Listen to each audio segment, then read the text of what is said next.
Hola, le saluda Enrique Fernández Maldonado y le damos la bienvenida a una nueva edición de Mesa Política, el programa de entrevistas producido por Otra Mirada en coproducción con Nuestra América y el Centro de Políticas Públicas y Derechos Humanos Perú Equidad. El día de hoy vamos a conversar sobre el hecho político de la semana, referido a la tensión política generada alrededor del anuncio de la presidenta del Consejo de Ministros, la señora Mirta Vázquez, de iniciar el proceso de plan de cierre de 4 mineras ubicadas en la región de Ayacucho. Como recordarán, el pasado viernes la premier Vázquez firmó un acta de compromiso con autoridades y dirigentes de las provincias ayacuchanas de Lucanas, Parinacochas y Paucar del Sara, donde se acordó crear una comisión ejecutiva de negociación del proceso de cierre de unidades mineras de Apumayo, Breapampa, Pallancata la Inmaculada. Las 4 minas ocupan territorios que se consideran sensibles para el medio ambiente, puesto que están muy cerca a cabeceras de cuenca, y por ese motivo las comunidades aledañas tienen un fuerte rechazo producido por la afectación ambiental que estarían produciendo estas mineras sobre estas cabeceras de cuenca. Para conversar sobre el tema nos acompaña el día de hoy el doctor José Echave, quien ha sido viceministro de Gestión Ambiental en el Ministerio del Ambiente y actualmente se desempeña como investigador de la organización Cooperación. José, buenas tardes y muchas gracias por acompañarnos en esta entrevista. Yo quisiera Buenas comenzar... tardes, Miguel. Al contrario, gracias por la invitación.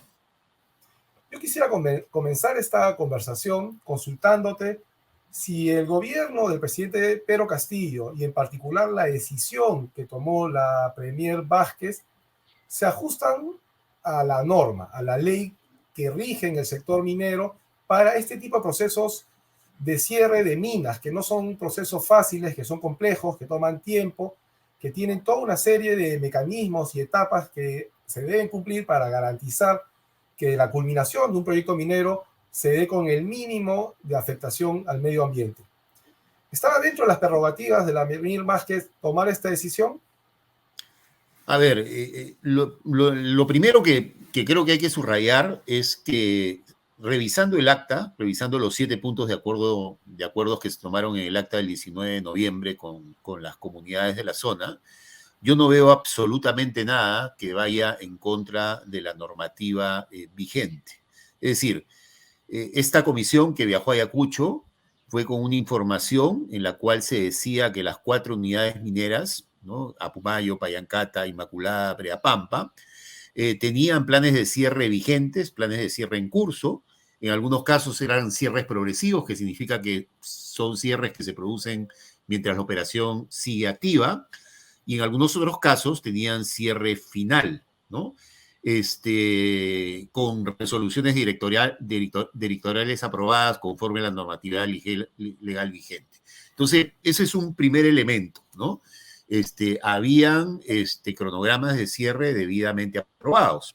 Después, lo que ya se ha sabido es que alguna de estas operaciones, estamos hablando de 4 operaciones que pertenecen en realidad a 3 empresas, habían solicitado modificación de estos planes de cierre. Pero cuando uno solicita una modificación del plan de cierre, no es que porque la solicito automáticamente se aprueba. Es decir, se tiene que presentar instrumentos, por ejemplo, se tiene que presentar una modificación del estudio de impacto ambiental, y esa modificación del estudio de impacto ambiental tiene que ser revisada por el Servicio Nacional de Certificación Ambiental, que es un organismo adscrito al Ministerio del Ambiente. Esa modificación además tiene que pasar por audiencia pública, es decir, tiene que ser presentada en la zona de influencia de las operaciones mineras, y lo cierto es que así hayan señalado o así hayan iniciado el trámite, todavía no son modificaciones aprobadas. Entonces, por lo tanto, el plan de cierre sigue vigente hasta que no se apruebe una modificación. Entonces, es en función de esa realidad que se informó lo que se informó y se firmó el acta que se firmó. Entonces, para mí el punto de referencia es el acta, y yo leyendo el acta, revisando los 7 puntos, yo no veo absolutamente nada que vaya en contra de la normativa vigente, ¿no? Además, el acta lo que plantea es que esta acción del gobierno se va a dar en un entorno de diálogo. No es necesariamente una decisión unilateral, como ha señalado la Sociedad Nacional de Minería, crítica a la cual se han plegado otros gremios empresariales, señalando que la decisión tomada por la Premier atenta contra la seguridad jurídica de las inversiones, desalienta las inversiones privadas y toda una serie de efectos económicos que se atribuyen a un hecho como este. Entonces, digamos, el gobierno tenía previsto iniciar este proceso, pero de manera conjunta con las empresas, de acuerdo al procedimiento de ley. Efectivamente, tú estás mencionando el punto 1 del acta, y en el punto 1 del acta se hace referencia a un proceso que va a ser un proceso dialogado, ¿no? Es decir, se hace referencia al proceso del plan de cierre, pero que va a ser un proceso dialogado de acuerdo, digamos, a la normativa vigente, ¿no? Entonces, honestamente, yo creo que no hay motivos para pensar que esta decisión iba a ser una decisión unilateral, ¿no? Quizás nos podrías explicar brevemente qué consiste un plan de cierre, sobre el cual mucha gente no tiene mayor información y piensa pues que esto es una decisión que se tomó a puertas cerradas y que ha sido como un as bajo la manga de un gobierno ante inversiones. ¿Podrías explicarnos brevemente qué consiste para que todos y todas nos quede claro en qué consiste este proceso? Cuando un proyecto minero se diseña dentro de los requisitos que existe el marco normativo vigente, la empresa tiene que presentar, así como presenta, digamos, cómo va a ser el inicio de sus operaciones, se presenta el propio estudio de impacto ambiental. También la empresa tiene que hacer una mención muy clara de un proceso de cierre. Y eso está vinculado con un problema que el Perú arrastra, digamos. La minería nos ha dejado un conjunto de pasivos ambientales mineros casi, digamos, a lo largo de todo el territorio nacional. Muchos de esos pasivos ambientales, además, no tienen dueño. Entonces, para corregir eso, la nueva normativa legal obliga a las empresas para que desarrollen, en primer lugar, cierres progresivos, que hace referencia a cierres que se dan durante la vida útil de la mina. Luego el segundo momento son los cierres finales, que es cuando la mina ya está terminando su vida útil. Y hay un tercer momento que es el post-cierre, es decir, las actividades que la empresa tiene que desarrollar para recuperar la zona que ha sido intervenida y no dejarle al país un nuevo pasivo ambiental minero, ¿no? Entonces, todos los planes de cierre forman parte de los requisitos de autorización de los nuevos proyectos mineros. Y es cierto, como mencionamos al inicio, que en este caso las 4 unidades de operación tenían cierres progresivos en curso, en algunos casos tenían cierre final, por ejemplo, la operación de Apumayo, que es una de las operaciones más controvertidas, que fue la unidad que fue invadida a finales de octubre y que ocurrieron hechos de violencia y la quema del campamento. Esta unidad ya tenía cierre final, no cierre operativo, cierre final entre el año 2019 y 2021. En estos días el gerente ha anunciado que ellos están evaluando pedir una ampliación, pero lo cierto es que mientras esa ampliación no esté aprobada, lo que sigue vigente es el proceso y el cronograma de cierre final que debería haber acabado este año, el 2021, ¿no? Entonces, digamos, ese es el marco legal, es el marco normativo.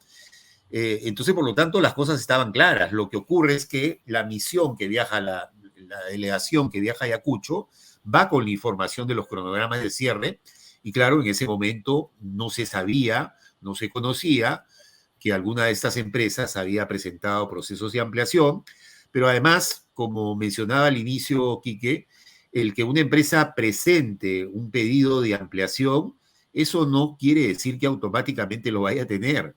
Tiene que presentar, entre otros instrumentos, por lo menos una modificación del estudio de impacto ambiental, y hasta donde tengo entendido, no ha sido presentado, y menos aún ha sido evaluado, y menos aún ha sido aprobado por la autoridad competente, ¿no? Entonces podemos señalar que la reacción de parte del gremio de empresas mineros y al que se han sumado otros gremios empresariales es desproporcionada con relación al procedimiento que está implementando el actual gobierno y que se encuentra dentro del marco de la institucionalidad sectorial. Es una reacción que no ha tomado en cuenta todas estas aristas que tú estás señalando, que es un proceso que ya se sabía, que estaba en marcha. Quizás este gobierno está rompiendo con un patrón de actuación de la autoridad minera con relación a este tipo de procesos. ¿Es por eso que pueden haber reaccionado así? Yo creo que es una sobrereacción, es una reacción desproporcionada, como mencionas, como también sigue siendo una reacción desproporcionada, como si finalmente la presidenta del Consejo de Ministros se hubiese corregido, ¿no? Porque ahora dicen en el último comunicado que han sacado que la presidencia del Consejo de Ministros se ha rectificado. Yo creo que no se ha rectificado. En el mejor de los casos, de repente se han precisado las cosas, ¿no?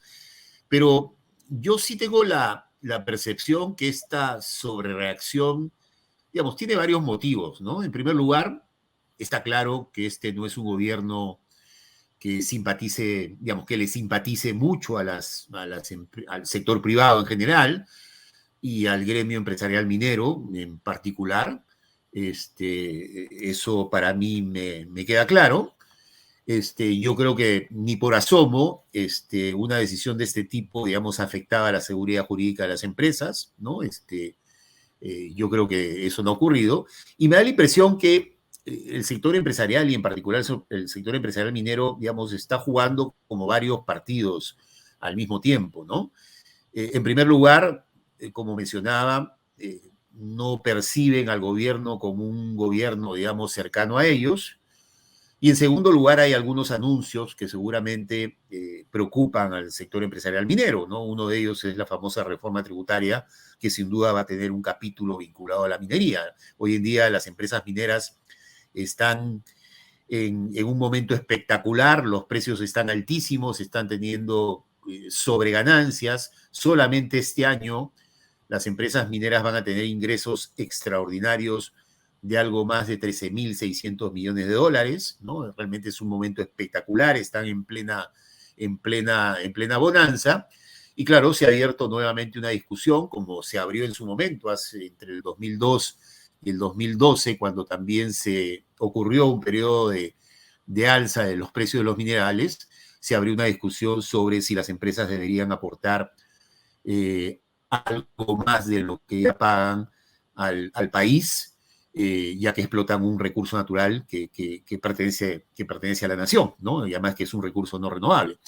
Yo creo que ese es un tema que también, digamos, incomoda a las empresas, pero bueno, la reforma tributaria está siguiendo su curso y vamos a ver finalmente qué pasa en el Congreso. Es decir, me da la sensación que son varios factores que explican y motivan esta reacción desproporcionada frente a un hecho que me da la impresión se enmarca dentro de las reglas de juego vigentes y actuales, ¿no? Esto que tú señalas me da pie a pensar que hay una hipersensibilidad de parte de los medios de comunicación que finalmente influyen en buena parte en la opinión pública con relación a esta preocupación que podría estar expresando el sector empresarial referida al proceso de reforma tributaria. Pero el gran ausente en esta discusión, por lo menos en el ámbito de los medios de comunicación, son los representantes de las comunidades y poblaciones afectadas por las operaciones de estas empresas mineras, a quienes poco se les ha preguntado sobre su percepción y preocupación y expectativas con relación a este proceso. El tema de las cabeceras de cuenca, ¿qué tan sensible es con relación a la actividad minera, José? Sobre ese tema tampoco es que se está discutiendo mucho. Sí, efectivamente, y además si uno vuelve a revisar el acta, este tema aparece, hay un compromiso de que la Autoridad Nacional del Agua va a estar presente en la zona, implementando una nueva metodología para definir y delimitar la cabecera de cuenca. Lo mismo hay referencia a que el organismo de evaluación y fiscalización ambiental también va a estar en la zona inspeccionando las labores de estas 4 operaciones mineras. Pero yo sí creo que es un tema sumamente importante. Es más, deberíamos ver el conflicto, lo que ocurrió en Cajamarca, como una oportunidad para ver qué cosas no están funcionando bien y qué cosas corregir. Yo coincido contigo cuando mencionas, digamos, la manera como se ha enfocado el conflicto desde los medios de comunicación. Es decir, el enfoque no puede ser solo o únicamente desde el punto de vista de la estabilidad o la seguridad jurídica de las empresas. Que dicho sea de paso, a mí no me parece mal que ese tema se discuta, ¿no? Y que haya preocupación sobre ese tema. Pero también al mismo tiempo debería haber el mismo nivel de preocupación desde una perspectiva de la sostenibilidad ambiental digamos, y en ese campo entra todo el tema de las fuentes de agua, estamos hablando de una zona productora de agua, y también desde la perspectiva de los derechos de las poblaciones, ¿no? Está claro, digamos, que estas 4 operaciones mineras, este no es un conflicto nuevo, Quique, ¿no? Este es un conflicto mapeado por la Defensoría que ya lleva algo más de 10 años. Es decir, en 10 años no ha habido ni la capacidad ni la voluntad política de los gobernantes de turno y de las empresas y de todos los actores involucrados para resolver este conflicto. Y cada cierto tiempo ha venido estallando hasta que el último estallido ha sido en el mes de octubre, en el último mes de octubre. Entonces, creo que es una oportunidad, en primer lugar, para abordar en serio y a fondo las causas, las raíces de este conflicto, pero al mismo tiempo para revisar qué aspectos no están funcionando de la normativa y de la actuación del Estado en las zonas de influencia de la minería. Eso me parece fundamental. No es gratuito que en el Perú la principal fuente de conflictividad social tenga que ver con la actividad minera. Entonces yo creo que el marco legal, el marco institucional, tiene serias limitaciones y hay que buscar corregir. Y alguna de esas limitaciones es minería en zonas productoras de agua. Si es así, bueno, ¿bajo qué condiciones? Porque estamos hablando de ecosistemas sumamente frágiles, ¿no? Hay que discutir dónde sí y dónde no le conviene al país que haya minería. Y por supuesto, si una empresa minera, si una de estas 4 empresas mineras piensan quedarse, como están diciendo, 20 o 25 años más en la zona, es imposible pues que se puedan quedar ahí si es que no intentan construir una relación cordial, armoniosa, respeto mutuo con las poblaciones. El mensaje a la población no puede ser, estas son las reglas de juego, porque algunos han pretendido enviar este mensaje, ¿no? Las reglas de juego hay que respetarlas, pero el mensaje a la población no puede ser, estas son las reglas de juego, y si las empresas se quieren quedar 20 años más, no se puede hacer nada, el Estado no puede hacer nada y las poblaciones no pueden hacer nada, tienen que aceptarlo. Si esas son las reglas de juego y el Estado no tiene instrumentos para hacer respetar los derechos de las poblaciones y de los ecosistemas, bueno, hay que cambiar las reglas de juego, hay que ajustarlas, ¿no? Entonces, por ahí yo creo que están un poco algunos de los mensajes de este caso y de este conflicto, que repito, no es algo nuevo, viene ocurriendo desde hace 10 años en el sur de Ayacucho, ¿no? Esto último que tú señalas me parece bastante lúcido y pertinente, toda cuenta que no va a ser el último conflicto en zonas mineras que vamos a tener en nuestro país. Y bien señalas que hay que revisar todo el marco institucional jurídico que se ha venido implementando para promover la inversión en industrias extractivas, pero creo que hace falta una pieza en este rompecabezas que no lo has mencionado, pero estoy seguro que lo has pensado, lo has reflexionado y has escrito bastante sobre el tema, que tiene que ver con el famoso ordenamiento territorial que tanto se reclama en nuestro país, sobre el cual se regresa cada cierto tiempo, pero que a la fecha no existe. Y eso permitiría precisamente identificar en qué zonas es viable la actividad minera con sostenibilidad sin afectación o una afectación mínima sobre el medio ambiente y en cuáles no. ¿Qué me puede decir al respecto, José, por favor? Sí, totalmente de acuerdo. Yo creo que es una política fundamental y a eso me refería cuando creo que en el país se tiene que discutir en serio y a fondo y con instrumentos, con políticas públicas, dónde le conviene al país que haya minería y dónde no. Y eso se traduce en instrumentos y en políticas públicas y en concreto en una política que se llama ordenar el territorio, ordenamiento territorial. Simplemente para mencionar, y bueno, han habido en varios momentos en el Congreso de la República discusiones al respecto. Creo que también ahora se está pensando en una iniciativa desde el Poder Ejecutivo en esta materia, pero sí, yo creo que es una política pública sumamente importante que está haciendo falta. Para que los que vivimos en Lima no sigamos viendo estos conflictos como algo que pasa en zonas muy alejadas de la capital, Bueno, los limeños y las limeñas deberían saber que en la zona productora de agua para nuestra ciudad, para esta ciudad de más de 10 millones de habitantes, en el distrito de Marcapomacocha, en la provincia de Yaule, en Junín, donde está toda la infraestructura de Sedapal, reservorios, lagunas altoandinas, túnel trasandino. Bueno, en esa zona productora de agua se pretende instalar un proyecto minero que se llama el proyecto minero Ariana, en medio de todo este sistema de los Marcapomacocha, ¿no? que son los que finalmente nos permiten trasvasar aguas del río Mantaro a la cuenca del Rima para que tengamos agua.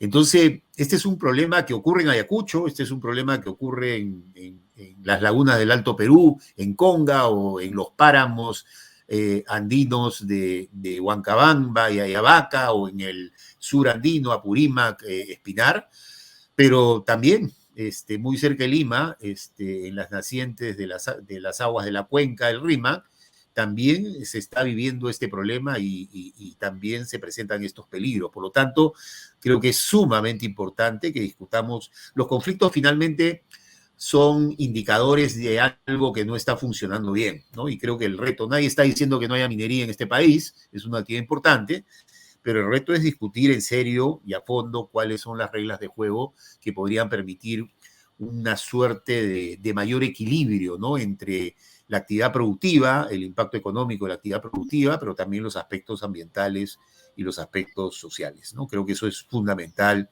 y es algo que es una obligación hacerlo, y ojalá en este periodo político se pueda hacer, ¿no?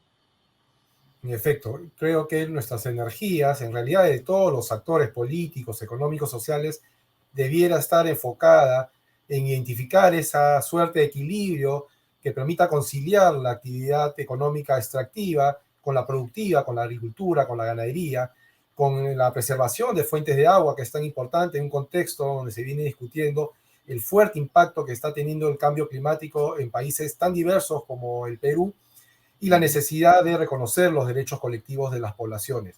No por el hecho de que no aparezcan en los medios de comunicación, no dejan de ser tan peruanos con los mismos derechos que tenemos los citadinos, y por tanto es una voz que hay que escuchar y atender. José, te agradecemos tu participación en esta edición de Mesa Política, y a todos los que nos han visto los invitamos a compartir el contenido de este programa a través de nuestras redes sociales que aparecen en la parte inferior de la pantalla. Con nosotros será hasta otra oportunidad. Muchas gracias. Gracias.